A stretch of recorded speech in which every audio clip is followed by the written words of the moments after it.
આધુનિક સમયમાં જ્યારે યુવાનો વેસ્ટર્ન ડાન્સ શીખવા તરફ વધુ આકર્ષાય છે, ત્યારે કેટલાક એવા પણ યુવા છે જેઓ પરંપરાગત શાસ્ત્રીય નૃત્યને પસંદ કરે છે અને તેની સાધના કરી અને એને આત્મસાત કરે છે. અમદાવાદમાં આવેલી Nartan school of classical dance આવા યુવાનોને શાસ્ત્રીય નૃત્યની તાલીમ આપી રહી છે.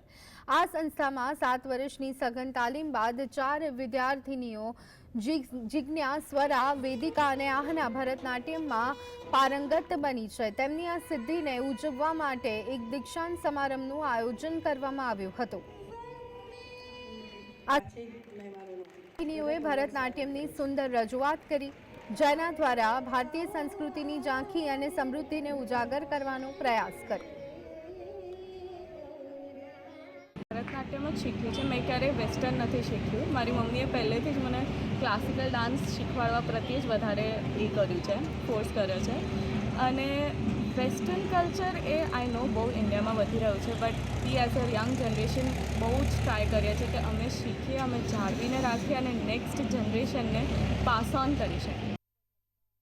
એ લોકોએ એમનું જે માર્ગમ કહેવાય, અમારો કોર્સ જે કહેવાય, એ કોર્સ પૂરો કર્યો એટલે આજે એ લોકો પોતાનો પ્રથમ રંગમંચે પ્રવેશ કરી રહ્યા છે, જેને છે તામિલમાં આરંગેટ્રમ કહેવામાં આવે છે.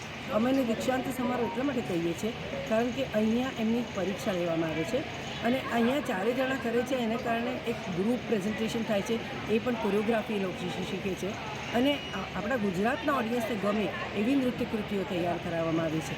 એટલે આ શાસ્ત્રીય નૃત્યને બધાને ગમે એ રીતે આપણે તૈયાર કરાવીએ અમે ગુરુ તરીકે, તો જ બધા લોકોને ગમે ને. એટલે એને પણ પ્રચલિત તો કરવાનો ફરજ અમારી બને છે ને. એટલે એ બધા જ જુદા જુદા આસ્પેક્ટ્સ છે. આમાં આ બધી વ્યવસ્થામાં દીકરીઓએ બહુ જ ભાગ લીધો છે.